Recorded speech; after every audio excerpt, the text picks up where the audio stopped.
Excuse me, I am sitting here. Boss.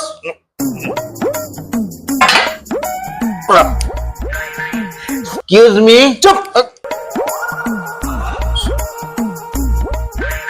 বন্ধুরা, মদ যত মানুষের পেটে পড়ে তত অশিক্ষিত লোকও জ্ঞানী হয়ে যায়, ইংরেজিতে কথা বলতে শুরু করে। যেমন দেখুন,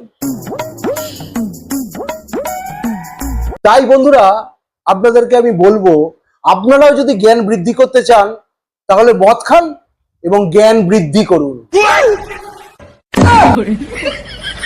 क्या सोच है रे तेरी, मानना पड़ेगा।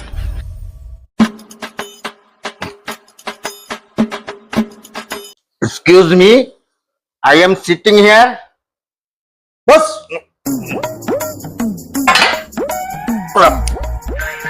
Excuse me. চুপ। বন্ধুরা, মদ যত মানুষের পেটে পড়ে তত অশিক্ষিত লোকও জ্ঞানী হয়ে যায়, ইংরেজিতে কথা বলতে শুরু করে। যেমন দেখুন, তাই বন্ধুরা আপনাদেরকে আমি বলবো, আপনারাও যদি জ্ঞান বৃদ্ধি করতে চান তাহলে মদ খান এবং জ্ঞান বৃদ্ধি করুন। क्या सोच है रे तेरी, मानना पड़ेगा।